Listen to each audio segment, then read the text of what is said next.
I'm talking about the kind of diplomacy that's going to end the destruction of your country. Yes, but if you are Mr. not President, strong... Mr. President, with respect, I think it's disrespectful for you to come into the Oval Office and try to litigate this in front of the American media. Right now, you guys are going around and forcing conscripts to the front lines because you have manpower problems. You should be thanking the President for trying to bring an end to this conflict. Have you ever been to Ukraine that you say what problems we have? I have been to. Come once. I've actually watched and seen the stories, and I know what happens is you bring them on a propaganda tour, Mr. President.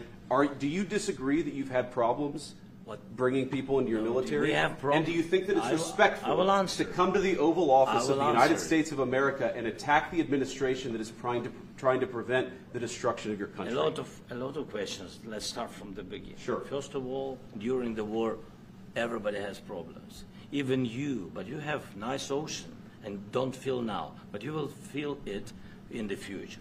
God bless. You don't know that. God bless. You God bless. You will not have a war. Don't tell us what we're going to feel. We're trying to solve a problem. Don't tell us what we're going to feel. I'm not telling you. Because you're in no position to dictate that. That's Remember exactly this. I'm not You're in no position to dictate what we're going to feel. We're going to feel very good. You will feel influence. We're going to feel very good and very strong. You will feel influence. You're right now not in a very good position.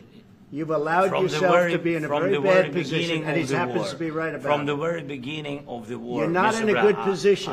You don't have the cards right now.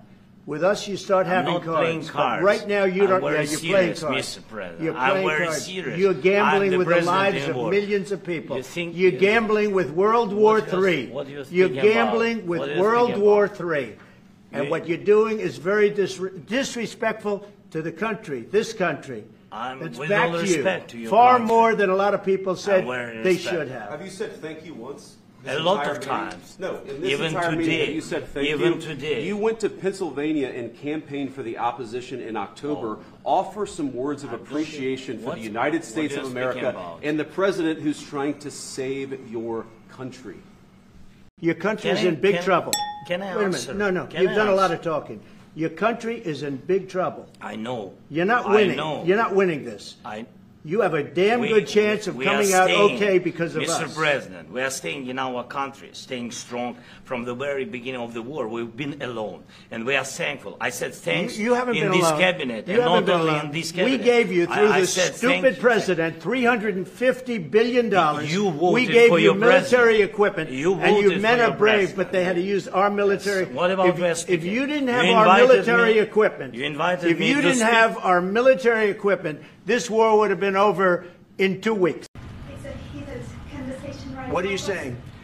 She's asking, what if Russia breaks the ceasefire? Well, what if anything? What if a bomb drops on your head right now?